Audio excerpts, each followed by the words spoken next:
구약성경 350페이지 여호수아 20장 1절에서 9절까지 말씀을 봉독을 하겠습니다.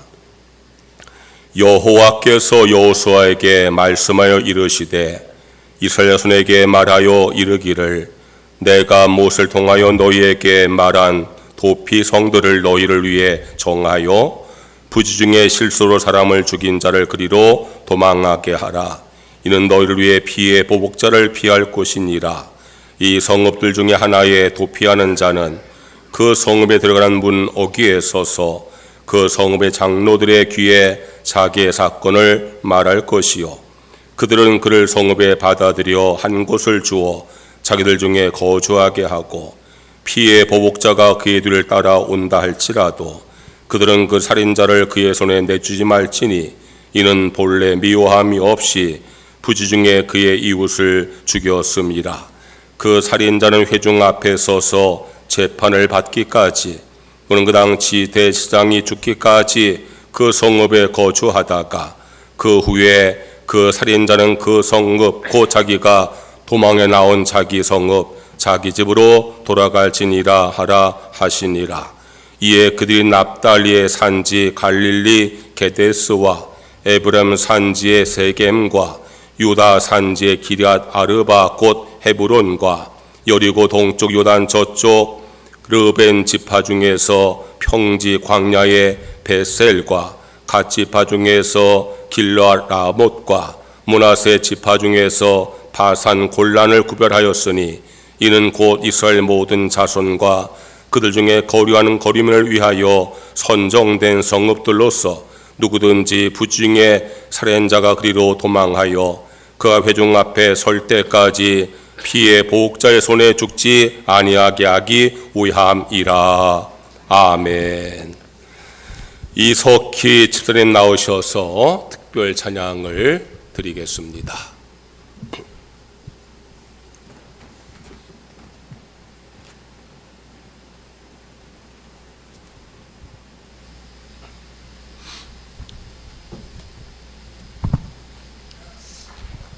할렐루야. 오늘 교회 창립 기념 주일을 맞이해서 이런 교회 되게 하소서라는 찬양으로 아버지 하나님께 영광 올려드리겠습니다.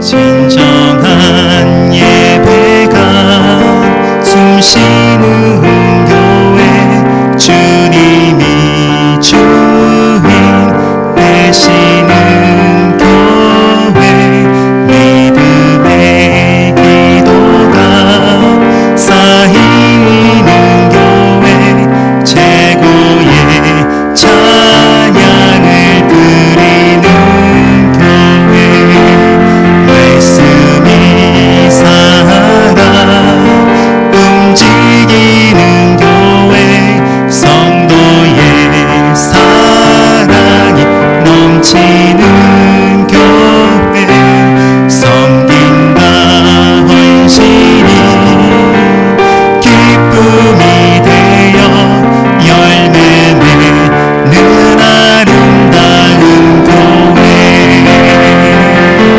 주님의 마음 닮아서 이웃을 사랑하는 교회,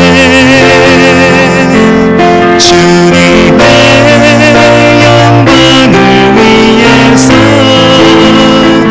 빛 대신 주님 전하는 교회, 사랑의 불꽃이 활짝 피어나 날마다 사랑에 빠지는 교회, 주께서 사랑하는 우리 교회가 이런 교회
대신 주님 전하는 교회 주께서 사랑하는 우리 교회가 이런 교회 되게 하소서. 주님의 마음 닮아서 이웃을 사랑하는 교회 주님의 영광을 위해서 빛 대신 주님 전하는 교회 사랑의 불꽃이 활짝 피어나 날마다 사랑에 빠지는 교회 주께서 사랑하는 우리 교회가 이런 교회 되게 하소서. 주께서 사랑하는 우리 교회가 이런 교회 되게 하소서. 이런 교회 되게 하소서.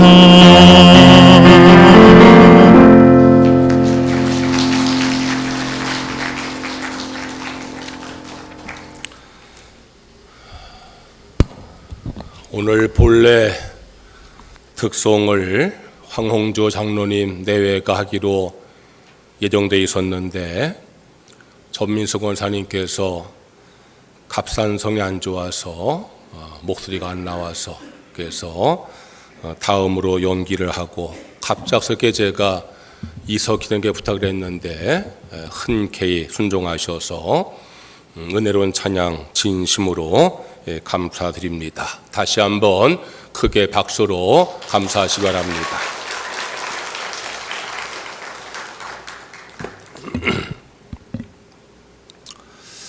하나님께서 이스라엘 백성들에게 약속하시고 인도하시고 살게 하신 가나안은 축복의 땅입니다. 출애굽기 3장 8절 말씀 보면은 그들을 그 땅에서 인도하여 아름답고 광대한 땅, 젖과 꿀이 흐르는 땅, 곧 가나안 족속, 헷 족속, 아모리 족속, 브리스 족속, 히위 족속, 여부스 족속의 지방에 데려가게 하노라 하는 하나님의 말씀이 나옵니다. 하나님께서는 장차 이스라엘 백성들이 들어갈 가나안 땅을 젖과 꿀이 흐르는 땅이라고 말씀을 하셨습니다. 풀이 많아서 양들이 그 풀을 먹고 젖을 많이 생산하는 땅, 꽃이 많아서 벌들이 꿀을 많이 생산하는 비옥한 땅이라는 말씀입니다. 그런데 실제로 이스라엘 나라에 가보면 그렇지 않은 것을 보게 되어집니다. 초원이 있긴 하지만 메마른 광야가 훨씬 더 많습니다. 숲이 우거진 산보다는 메마른 바위산이 더 많은 것을 보게 되어집니다. 그나마 지금은 이스라엘 백성들이 부지런해서 요단강 물을 멀리 끌어다가 초원을 만들고 그리고 과일과 채소를 가꾸지만 여호수아가 점령할 당시에는 훨씬 더 거칠고 메마른 땅이었을 겁니다.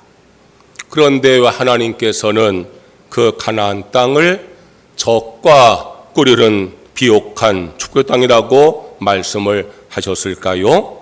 그 이유를 하나님께서 이렇게 말씀을 하셨습니다. 신명기 11장 11절에서 12절의 말씀입니다. 너희가 건너가서 차지할 땅은 산과 골짜기가 있어서 하늘에서 내리는 비를 흡수하는 땅이요 내 하나님 여호와께서 돌봐주시는 땅이라. 연초부터 연말까지 내 하나님 여호와의 눈이 항상 그 위에 있느니라. 가나안 땅은 하나님께서 돌봐주시는 땅이라는 겁니다. 하나님께서 돌봐주는 땅이기에 그 땅이 축복의 땅이라고 말씀하고 있는 것입니다. 아무리 옥토라도 방치하면은 황폐해지고 맙니다. 아무리 좋은 밭과 논이라도 1년만 농사 짓지 아니하고 방치하면 황폐해지고 맙니다. 그러나 황폐한 곳도 잘 가꾸면 옥토가 되는 것입니다. 더욱이 하나님께서 돌보시면 그 땅이 축복의 땅이 되어지는 것입니다. 가나안 땅이 축복의 땅인 이유는 하나님께서 돌보신 땅이기 때문입니다. 일본 최대의 사과 산지에 태풍이 불어서 엄청난 피해를 입은 적이 있었습니다. 고 수확을 할 때가 되었는데 태풍이 불어와서 사과가 다 떨어지게 되어지고 농부들은 크게 낙담하고 있었습니다. 그때 한 농부가 태풍에 떨어지지 아니하고 나무에 간신히 메어 달린 사과를 따가지고 한 개씩 정성스럽게 포장을 하기 시작했습니다. 그리고 그 포장지에 이런 글을 써 붙였습니다. 태풍에도 떨어지지 않고 악착같이 붙어있던 사과, 그렇게 써놓았어요. 그리고 그 사과는요 입시생들에게 데이트를 치고 팔렸습니다. 태풍에도 떨어지지 아니하고 악착같이 붙어있는 사과를 먹으면 입시에 떨어지지 않고 붙겠다, 그러한 생각들이 들어서 입시생들에게 불티나게 팔렸다는 것입니다. 특별한 사과가 아닙니다. 그냥 사과입니다. 그런데 그 사과에 의미를 붙이자 특별한 사과가 되어진 것입니다. 가나안 땅은 특별한 땅이 아닙니다. 그냥 다른 지역과 같은 땅입니다. 오히려 애굽 땅만도 못합니다. 그런데 하나님께서 그 땅에 의미를 붙이십니다. 적과 꾸리는 땅이라고, 내가 돌보아주는 땅이라고. 그리고 이스라엘 백성들은 그 말씀을 믿은 겁니다. 그때에 가나안 땅은 특별한 땅, 축복의 땅이 되어진 것입니다. 우리의 삶도 별 다르지 않습니다. 우리도 아침 일어나서 양치하고 밥 먹고 출근하고 퇴근하고 하는 것이 세상 사람과 뭐 그렇게 다를 바가 있겠습니까? 우리 가운데 무슨 큰 재벌이 있는 것도 아니고, 여러분, 우리의 삶이 다 비슷비슷합니다. 그렇지만 하나님께서 돌보시기에 우리의 삶은 특별한 삶이요 축복의 삶이 되어질 줄로 믿습니다. 할렐루야. 가장 큰 축복은 하나님께서 함께 하시는 것입니다. 가장 큰 축복은 하나님께서 돌봐 주시는 것입니다. 그러므로 하나님께서 나와 함께 한다고 믿는 사람은, 하나님께서 내 삶을 돌봐준다고 믿는 사람은 자신의 삶을 특별한 삶으로 여기고 살게 됩니다. 자신을 특별한 사람으로 여기고 살게 되어지는 것입니다. 한번 따라해 보세요. 나는 특별한 사람입니다. 크게 하세요. 내 삶은 특별한 삶입니다. 그렇게 믿으세요? 왜 그렇습니까? 하나님이 함께 하시기 때문입니다. 하나님께서 돌봐주시기 때문입니다. 여러분, 자녀들에게 말씀하세요. 너는 특별한 사람이야. 하나님이 함께 하시고 돌보는 사람이 너는 특별한 특별한 사람이라 그렇게 말씀하시면 자녀들이 힘을 받게 되어질 것입니다. 하나님께서 가나안 땅을 적과 꿀은 땅이라고 내가 너희를 돌봐준다고 말씀하시면서 말씀만 하신 것이 아니라 이스라엘 백성들이 가나안 땅을 점령하고 그 땅을 분배하여 거주할 때에 그들을 돌봐주실 특별한 장치를 마련해 주셨습니다. 하나님께서 가나안 땅에서 이스라엘 백성들 돌보기 위해서 마련하신 특별한 장치는 우리에게도 하나님께서 무엇을 통해서 어떻게 우리를 돌보시는가를 깨닫게 하는 중요한 말씀이 되어지는 것입니다. 첫째로 회막을 세우게 하십니다. 여호수아 18장 1절 말씀에 보니까 이스라엘 자손의 온 회중이 실로에 모여서 거기에 회막을 세웠으며라고 말씀하고 있어요. 여호수아는 가나안 땅을 다 정복한 다음에 실로에다가 성막을 세웠습니다. 애굽을 나와서 시내산 이르러서 하나님 명령으로 성막을 만들었는데 광야 40년은 늘 이동하는 삶이니까 한 곳에 성막을 세울 수 없었지만 가나안 땅을 정복하고 정착한 다음에는 실로에다가 성막을 세운 것입니다.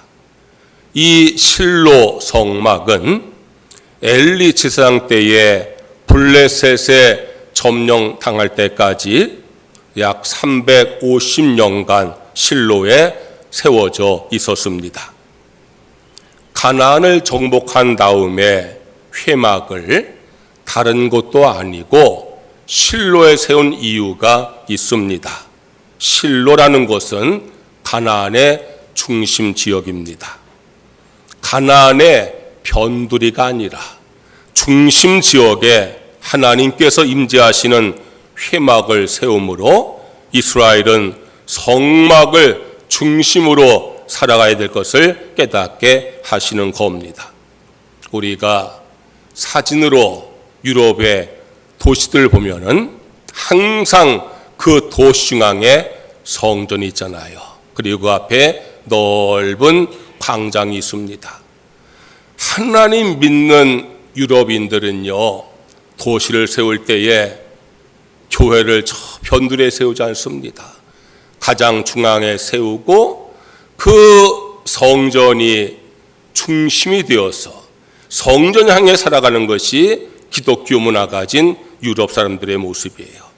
하나님께서 성전을 세우라 말씀할 때 여호수아는 믿음의 사람이에요. 그래서 가나안 땅의 중심 지역인 실로에다가 성막을 세우므로 모든 이스라엘 백성들은 성막 중심의 삶을 살아야지 하나님의 돌봄받는다는 것을 깨닫게 한 겁니다. 실로라고 하는 지명의 뜻은 안식과 휴식입니다. 이제 이스라엘 백성들은 애굽의 종살이도 끝나고 광야의 방황도 끝나고 가나안의 정복 전쟁도 끝났습니다. 그들에겐 안식과 평화가 주어진 것입니다. 그러나 그들은 그 안식과 평화는 하나님께서 줘야지 가능한 것을 알고 있습니다. 그들은 안식과 휴식이라고 불려지는 실로에다가 성막을 세우므로 그 성막에 나가서 예배하고 기도할 때 하나님께서 우리에게 안식과 평화 준다고 믿었던 것입니다. 성도 여러분, 여러분의 삶에 하나님이 주신 안식과 평화가 풍성하시기를 축원합니다. 세상의 삶은 그렇지가 않잖아요. 우리가 세상을 살다 보면은 안식과 평화를 누리는 것이 아니라 근심과 걱정과 염려와 두려움을 가집니다. 그때 우리가 하나님의 성전 나와서 예배하고 기도하면은 근심과 염려와 두려움이 다 떠나가고 안식과 평화가 임할 줄로 믿습니다. 그것이 하나님의 돌보심의 모습입니다. 회막은 하나님께서 이스라엘 백성들을 다스리는 곳입니다. 이스라엘 12지파에게 가나안 땅을 분배할 때에 제비를 뽑아서 분배했는데 제비 뽑은 곳이 회막 문 앞입니다. 여호수아 19장 51절 말씀에 실로에 있는 회막뭇 여호와의 앞에서 제비 뽑아 나눈 기업이 이러하니라 이에 땅 나눈 일을 마쳤더라 그랬어요. 이스라엘 백성들이 지파별로 땅을 분배할 때에 제비 뽑은 것은 하나님께 맡기는 거예요. 하나님께서 우리를 다스려 달라고 맡기는 거예요. 그래서 그 제비를 아무 데나 뽑지 아니하고 성막 문 앞에서 뽑은 거예요. 성막이라고 하는 것은 하나님께서 우리를 다스리는 것이라고 믿은 거예요. 우리가 오늘도 함께 기도했지만은 여러분 교회에 오셔서 종의 마음을 가지고 하나님께 순종하는 성도가 되시기를 주의 이름으로 축원합니다. 교회는 하나님께서 다스리는 것이에요. 내가 교회 와서 주인 행세하지 아니하고 종의 마음을 가지고 하나님의 통치 믿고 순종할 때에 우리가 하나님의 돌보심 받는 삶을 살게 되어지는 것입니다. 내가 마음으로는 하나님께 돌보심 받기 원한다라고 말하면서도 내가 내 삶의 주인 행사면 하나님께 어떻게 돌봐주시겠어요?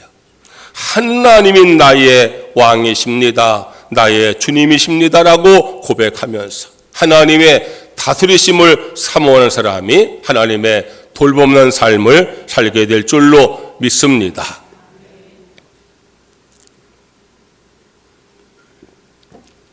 회막은 히브리어로 오헬 모에드라고 합니다.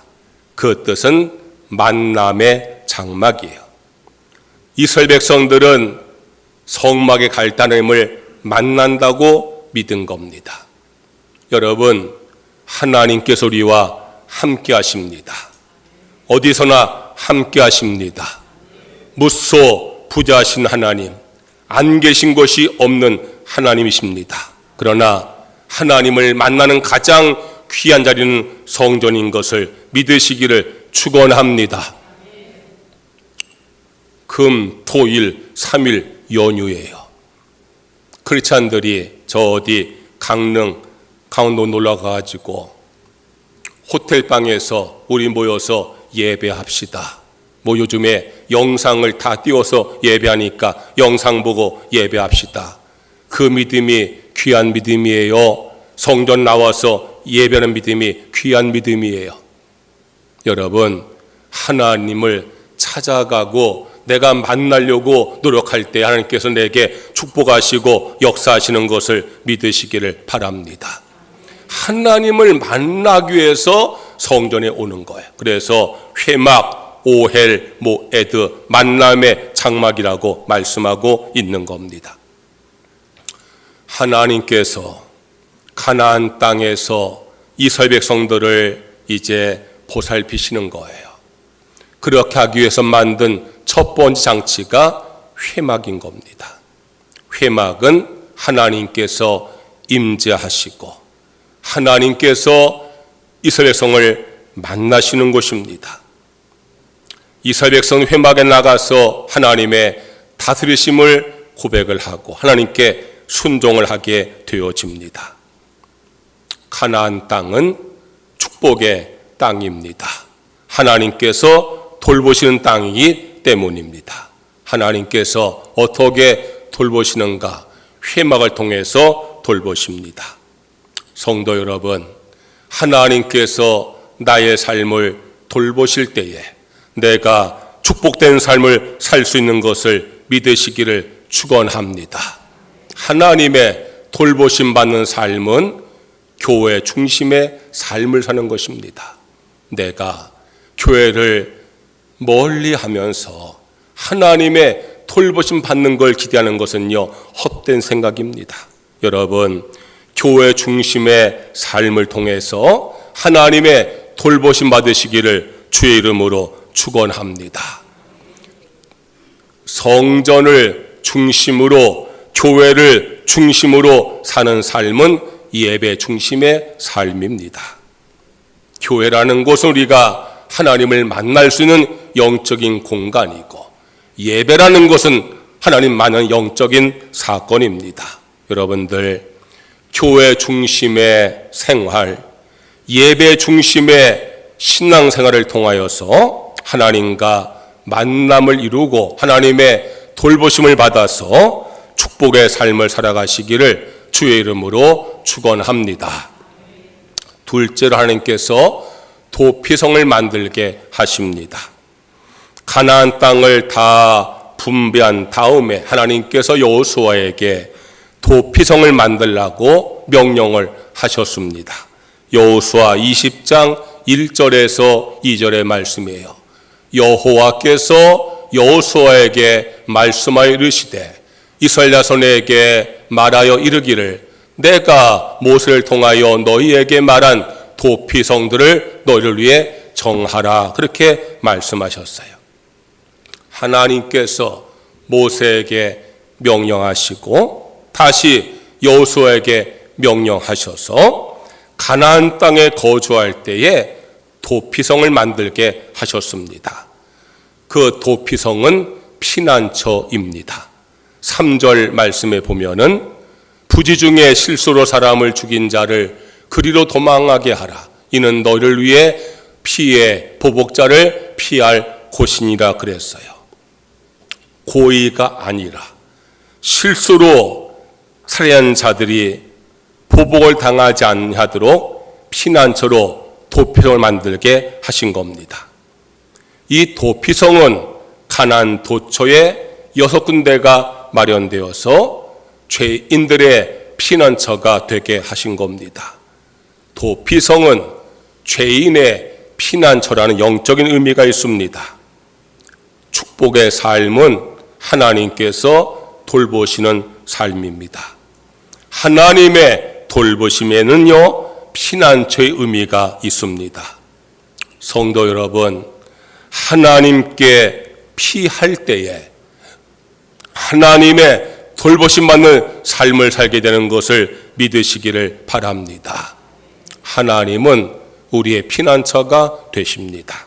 시편 46편 1절 말씀에 하나님은 우리의 피난처시요 쉼이시니 환난 중에 만날 큰 도움이시라. 7절 말씀에 만군의 여호와께서 우리와 함께 하시니 야곱의 하나님은 우리의 피난처시로다. 따라해 보세요. 하나님은 우리의 피난처이십니다. 우리의 도움이십니다. 할렐루야. 비가 쏟아지면은요, 처마 밑으로 피해야 됩니다. 우리가 인생을 살다가 환난을 당하면은 피할 곳으로 피해야 됩니다.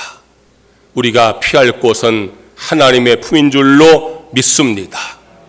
믿음의 사람 다윗은 인생을 살면서 대단히 많은 환난을 당했는데 다윗은 이렇게 고백을 합니다. 시편 55편 8절 말씀이에요.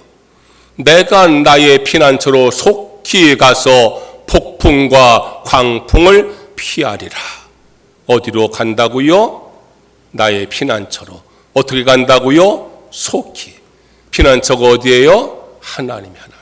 여러분, 우리 하나님께서는 우리의 피난처가 될 뿐 아니라 우리에게 피할 길을 예비하시는 분이심을 믿으시기를 바랍니다. 우리를 돌보시는 하나님은 우리가 시험을 당할 때에 피할 길을 열어주십니다.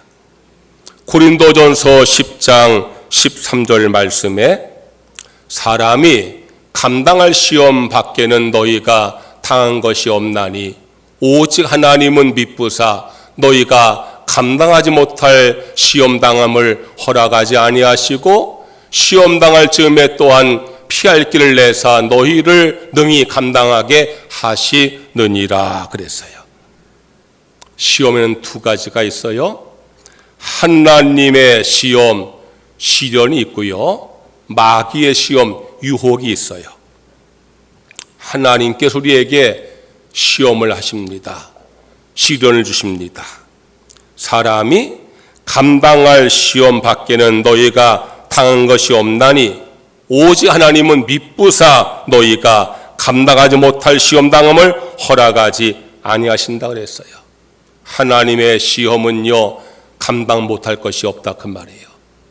감당할 만한 시험을 주는 거예요. 왜? 그 시험을 감당할 때에 믿음의 힘을 얻게 하시려고, 우리를 단련하셔서 강하게 하시려고. 그러니까 여러분, 나에게 시험이 왔을 때에 이것이 하나님께서 나를 연단하시는 테스트라고 여기시면은요, 여러분 그 시험을 주님께서 감당할 힘을 달라고 기도하는 성도가 되시기를 주의 이름으로 축원합니다. 또 하나의 시험은 마귀가 주는 시험이요, 유혹입니다. 마귀가 시험을 줄 때 하나님께서 어디 가십니까? 우리에게 피할 길을 준다고 말씀하셨어요.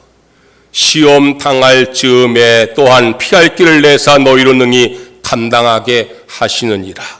그러니까 여러분, 내가 지금 시험을 당하는데 이 시험이 마귀가 주는 유혹이구나 여겨지면은 하나님 나에게 피할 길을 달라고 기도하시기를 주의 이름으로 축원합니다. 하나님께서 우리를 돌봐주십니다. 어떻게 돌봐주십니까? 피난처가 되셔서 피할 길을 주어서 돌봐주시는 것을 믿으시기를 바랍니다. 그래서 하나님께서 이 가나안 땅에 도피성을 마련하신 거예요. 죄인들의 피난처를 마련하신 거예요. 여러분, 도피성은 기도의 자리입니다. 우리가 시험 당할 때에 도피성으로 피해야 됩니다. 기도의 자리로 나오셔야 됩니다. 하나님께 기도하실 때 하나님께서 감당할 힘도 주시고 피할 길도 열어주실 줄로 믿습니다. 고개 드세요. 고개 숙이면 졸음만 와요. 따라해 보세요. 하나님은 우리의 피난처이십니다. 기도할 때에 하나님께서 감당할 힘과 피할 길을 주실 줄로 믿습니다. 할렐루야. 세 번째로 레인의 성읍을 만들게 하셨습니다. 이스라엘 12지파에게 가나안 땅을 다 분배할 때에 레위 지파에게는 땅을 분배하지 아니하셨습니다. 레위 지파는 분배받은 기업이 없어서 나머지 지파들의 땅에 흩어져 살게 하셨습니다. 그래서 레위 지파들은 가나안 한 지파의 4성읍씩 48성읍에 흩어져 살게 되었습니다. 레위 지파가 가나안 땅을 분배받지 못한 것은 하나님의 징계가 아닙니다. 그들이 함께 모여 살지 아니하고 흩어져 산 것도 하나님의 징계가 아닙니다. 그것은 그들의 사명입니다.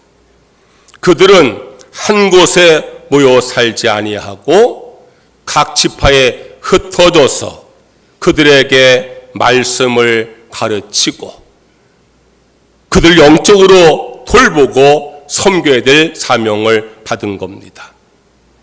레위 지파는 하나님께서 이스라엘 돌보시는 또 하나의 도구로 쓰임을 받게 되어진 것입니다. 레위 지파는 지금의 목회자입니다.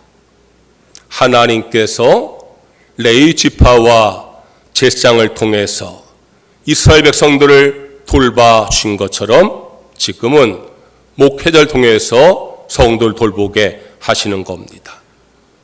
목회자는 하나님께서 성도들을 돌보게 하시는 도구입니다. 하나님께 세움을 받아서 성도를 돌보는 중보자의 사명을 감당하는 것입니다. 그러므로 성도들은 교회에 와서 교회 생활을 하시면서 목회자의 지도와 권면을 하나님께 나를 돌보시는 모습으로 잘 받아들여야 되는 것입니다. 데살로니가전서 5장 12절 13절 이렇게 말씀했어요. 형제들아 우리가 너희에게 구하노니 너희 가운데서 수고하고 주 안에서 너희를 다스리며 권한 자들을 너희가 알고 그들의 역사로 말미암아 사랑 안에서 가장 귀히 여기며 너희끼리 화목하라 그랬어요. 하나님께서 목회자를 우리를 돌보는 도구로 세우셨으니 하나님께서 목회자의 지도와 권면 통해서 성도를 돌보게 하셨으니 성도들은 나를 영적으로 다스리고 권하는 목회자들을 잘 알고 하나님께서 나를 돌보시는 도구로 잘 알고 그들의 모든 하는 일들도 잘 알고 사랑하고 귀히 여기면서 화목하라 말씀하고 있는 거예요. 목회자와 모든 것을 함께 하라고 말씀하셨어요. 갈라디아서 6장 6절 말씀에 가르침을 받는 자는 말씀을 가르치는 자와 모든 좋은 것을 함께 하라 그랬어요. 모든 일들을 목회자와 의논하라 그러한 말씀이에요. 모든 좋은 것이라는 것은 좋지 않은 것은 제외한다는 말씀이 아니에요. 여러분, 목회자와 의논해가지고 나쁜 일 생기지 않아요. 좋은 일 생기는 거예요. 여러분들, 목회자는 하나님께서 성도들 영적으로 돌보라고 세웠다는 사실을 잘 알고 그래서 목회자를 귀히 여기고 그리고 그 가르침에 순종하고 그리고 잘 협력하는 것이 하나님의 돌보심 받는 중요한 태도인 것을 믿으시기를 주의 이름으로 축원합니다. 그런데 목회자와 교인의 관계가 하나님의 의도처럼 돌보고 돌봄받는 관계가 되지 못한 경우를 종종 보게 되어집니다. 여러 가지 이유가 있겠지만 가장 큰 이유 중에 하나가 권위와 권력을 구분하지 못하기 때문입니다. 우리에게는요, 나를 가르치고 돌보고 인도하는 분들이 있습니다. 가정에 부모님이 계시지요. 학교에 선생님이 계십니다. 교회에 목회자가 있습니다. 부모님과 교사와 목회자의 권위는 존중되고 세워져야 합니다. 그런데 그것을 무시하는 경향이 많이 생깁니다. 지금 그 한국 사회에 학교 교사 권위는 다 무너졌습니다. 우리 때는요, 선생님이 종아리 치면은요, 집에 가서 부모님께 보여주면 이놈아 네가 잘못해서 종아리 맞았지라고 얘기했는데 요즘은요 교사에게 항의 전화합니다. 왜 우리 애 때리느냐고. 학교에서 교사 권위가 무너지면은 어떻게 되겠습니까? 가정에서 부모 권위가 너무 많이 무너졌어요. 부모 말을 이제 안 듣습니다. 교회에서 목회자 권위가 무너져가고 있습니다. 권위와 권력을 잘 구분하셔야 돼요. 부모가 권력자입니까? 교사가 권력자입니까? 목회자가 권력자입니까? 아니잖아요. 그런데 그렇게 여기는 거예요. 무슨 권력 가지고 나를 짓누른다고. 그러니까 거기에 항거하는 거예요. 그러면요, 그게 다 무너지고 마는 거예요. 어느 책에 보니까 권위와 권력을 이렇게 비교했어요. 권위라는 것은 동의에 의한 지도력이고 권력은 힘에 의한 지도력이다. 다시 말해서 권위라는 것은 그 사람을 내가 인정하고 동의할 때에 지도력을 발휘한다는 거예요. 자녀들은 부모님을 인정해야 돼요. 나를 낳으시고 나를 기르시고 나를 이끄는 분으로 그 부모님의 그 지도력을 내가 동의해야 되는 거예요. 학교도 마찬가지예요. 학생들은요, 교사의 지도력을 동의하는 거예요. 교회도 마찬가지예요. 여러분, 교회에서 목회자의 권위를 내가 동의해야 되는 거예요. 나는 우리 목사 인정 못해, 못 믿어. 그러면 지도력이 다 깨어지고 마는 거예요. 여러분, 학교에서 교사나 집에서의 부모님이나 교회 목사는요, 권력자가 아니에요. 뭔 권력이 있어요? 아무것도 없어요. 자식이 부모한테 나한테 행준 게 뭐 있어? 하면은요, 부모 할 거 아무것도 없어요. 학교 가서 학생 교사한테 난 학원 가서 다 배우지 선생님 배운 거 없어. 그러면 교사가 뭘 하겠어요? 교회 와가지고 교인들이 목사한테 목사님 뭔데요? 목사 뭘 하겠어요? 아무 힘도 없어요. 무슨 권력이 있어요? 여러분, 그런데요, 가정에서 부모가 권위가 세워져야 된단 말이에요. 학교에서 교사가 권위가 세워져야 돼. 교회에서 목회자가 권위가 세워져야 돼. 권위는 어떻게 오는 지도력이라고요? 동의에 의한 동의. 내가 동의해야 돼요. 성도 여러분, 하나님께서는 저 이스라엘 백성들을 가나안 땅에 돌보기 위해서 레위 지파를 세우셨어요. 레위 지파 가운데 제사장을 세우셨어요. 그들을 12지파에 흩어지게 했어요. 한 지파에 4성읍씩 48성읍에 머물게 하셨어요. 뭐 하느냐? 그곳에서 각 지파를 말씀을 가르치는 거예요. 그들의 기도하는 거예요. 돌봐주는 거예요. 이스라엘 백성들은 철저하게 제사장과 레위 지파 권위를 인정을 하고 순종을 했어요. 그래서 그들이 하나님의 돌보심 받고 그래서 축복의 삶을 살게 되어진 줄로 믿습니다. 여러분, 교회 나오셔서 목회자가 하나님이 나를 돌보시는 사람으로 세워졌다 믿으시고 그래서 그 지도력을 동의하시고 순종하시기를 주의 이름으로 축원합니다.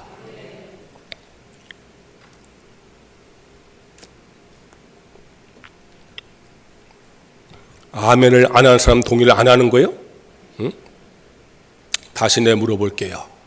교회 오셔서 목회자 지도력을 동의하시고 여러분 순종하시기를 주의 이름으로 축원합니다. 그래도 안 하는 사람은 할 수 없지 뭐. 네. 가나안 땅은요, 축복의 땅입니다. 젖과 꿀이 흐르는 비옥한 땅입니다. 그 이유가 무엇이라고요? 하나님께서 돌보시는 땅이기 때문에. 성도 여러분, 하나님께 여러분을 돌봐주십니다. 믿으시길 축원합니다. 어떻게 돌보십니까? 가나안 땅에서는 회막을 통해 돌보시고 지금은 교회 통해서 돌보십니다. 교회 생활, 예배 생활 잘하시면 하나님의 돌보심 받게 되는 것을 믿으시기를 축원합니다. 가나안 땅에서는 도피성을 세우시고 돌봐주십니다. 지금도 하나님 우리의 도피성입니다. 하나님께 피하는 자를 돌봐주시고 피할 길을 주실 줄로 믿습니다.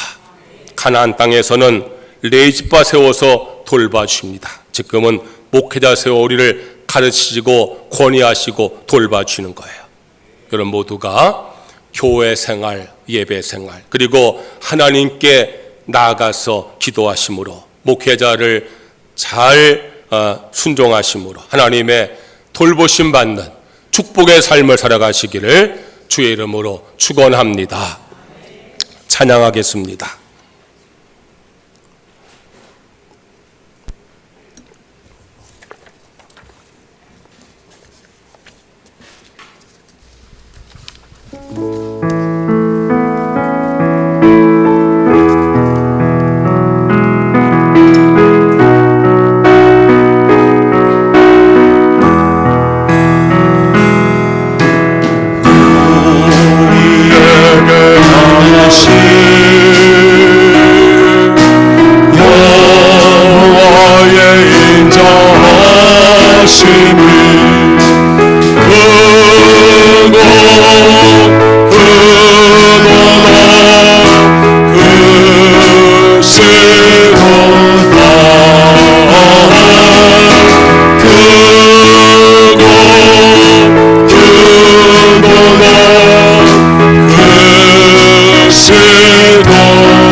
함께 주여 한번 크게 외치시고 오늘 말씀을 위해서 동성으로 기도하겠습니다.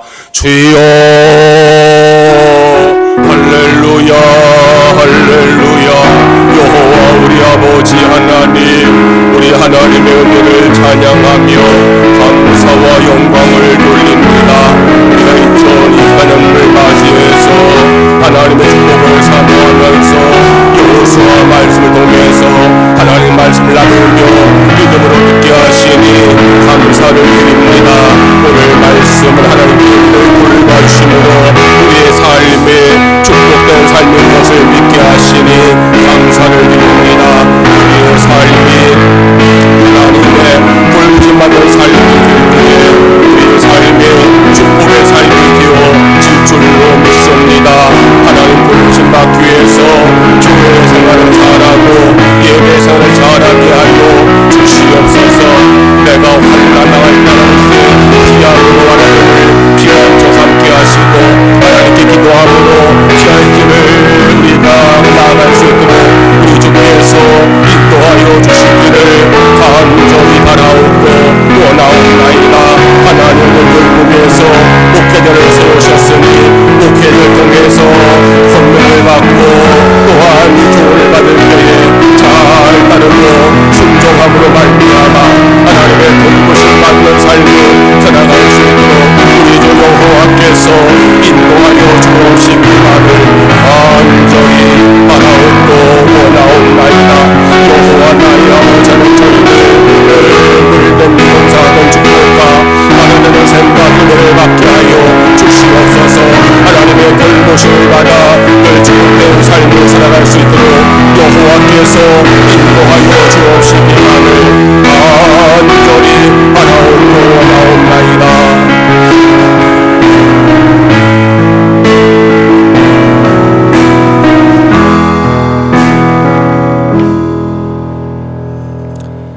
하나님께서 돌보시는 삶이 축복의 삶인 것을 믿습니다.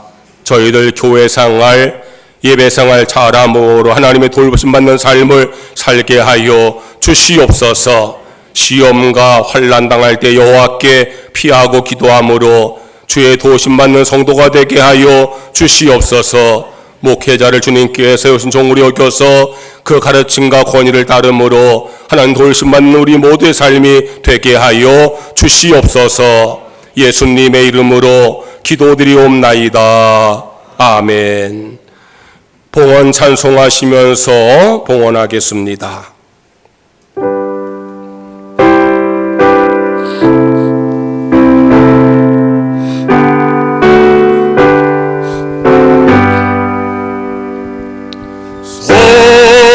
저는 괴한 몸 날 위하여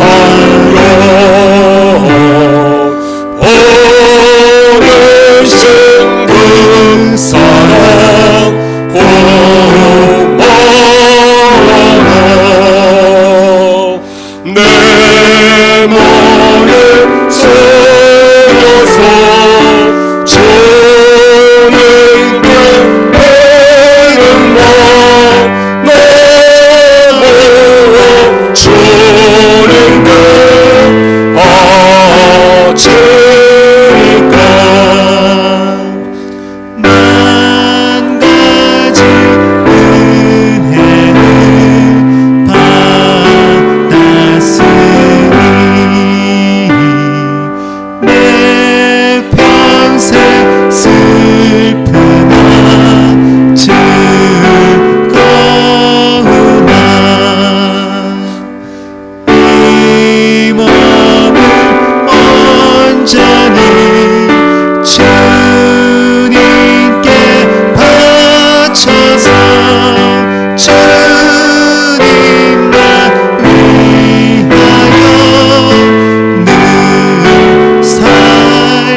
주께 나와 예배 드리면서 믿음과 감사와 헌신의 마음으로 헌금을 드립니다. 내게 주어진 모든 소득을 하나님의 축복으로 믿으며 소득의 10분의 1을 쌓으니 약속한 말씀대로 삶의 복의 복을 더하여 주시옵소서. 범사의 모든 것을 하나님의 은혜로 믿으면서 범사에 감성을 들여 쌓으니 그 삶에 더욱더 감사가 풍성하게 하여 주시옵소서. 주일헌금과 선교헌금, 장학헌금, 구제헌금 드린 모든 예물 받으시고 우리 성도의 삶에 하늘의 신령한 복과 땅의 기름진 복으로 충만하게 채워 주시옵소서. 예수님의 이름으로 기도드리옵나이다. 아멘.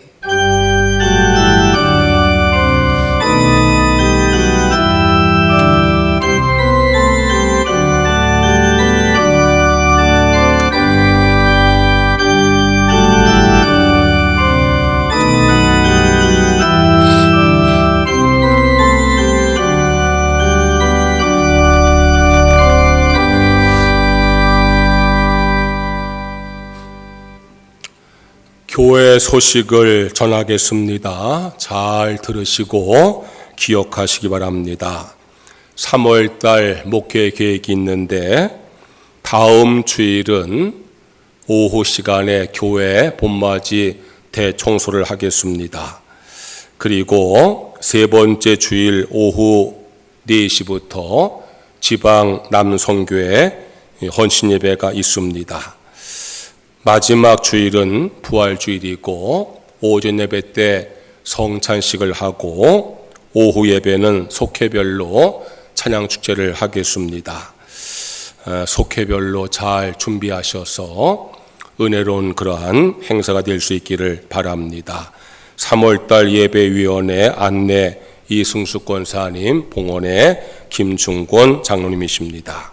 오늘은 교회 창립기념주일로 교회에서 떡을 준비했으니까 하나씩 가져가시고 속장들께서는 안 나온 분들 잘 파악해서 나눠주시기 바랍니다. 오늘 점심도 예전보다 잘 준비했으니까 다 함께 식사하시고 그렇게 오후 예배 드리거나 가시기 바랍니다.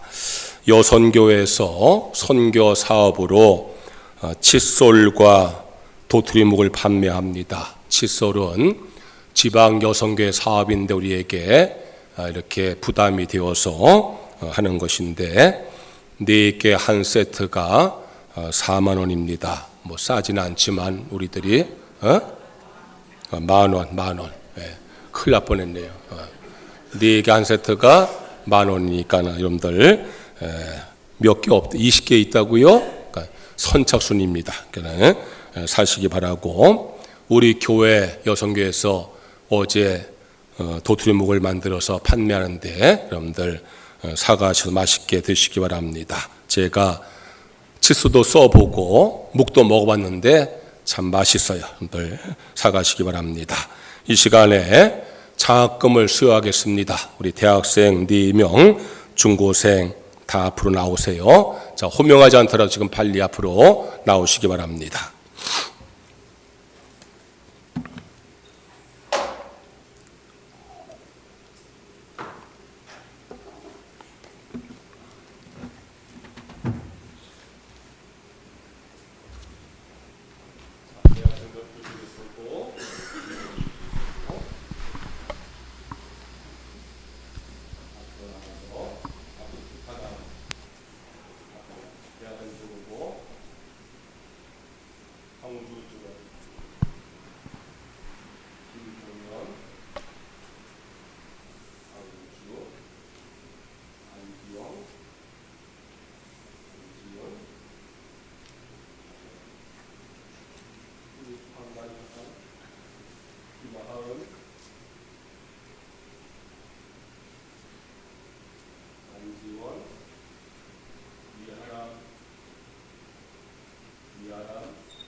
돌아서서 인사하고 박수하세요.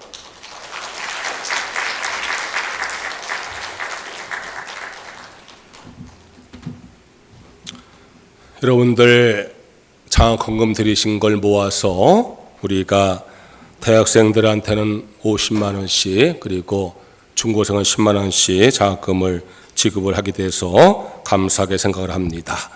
다 일어나셔서 찬송가 384장을 찬양을 드리겠습니다.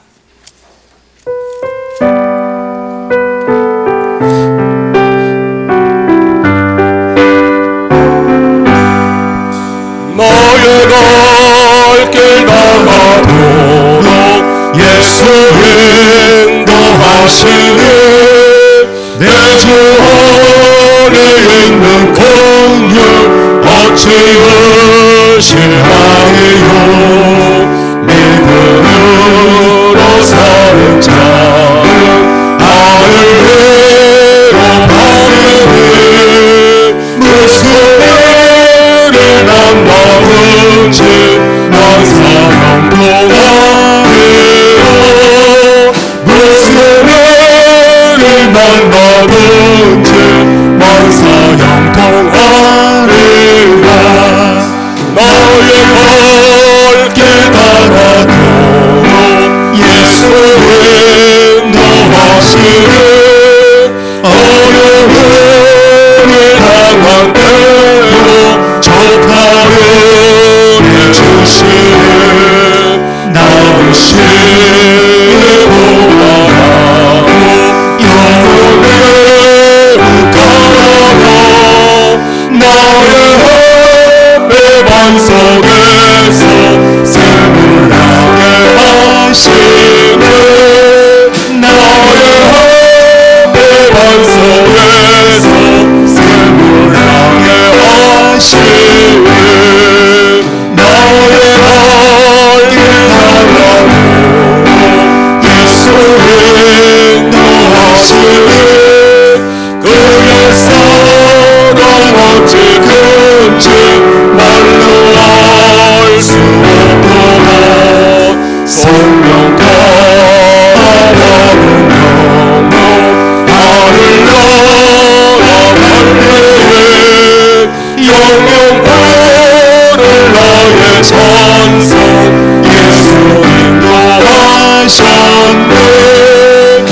영웅들 향해 찬송 예수 인도하셨네.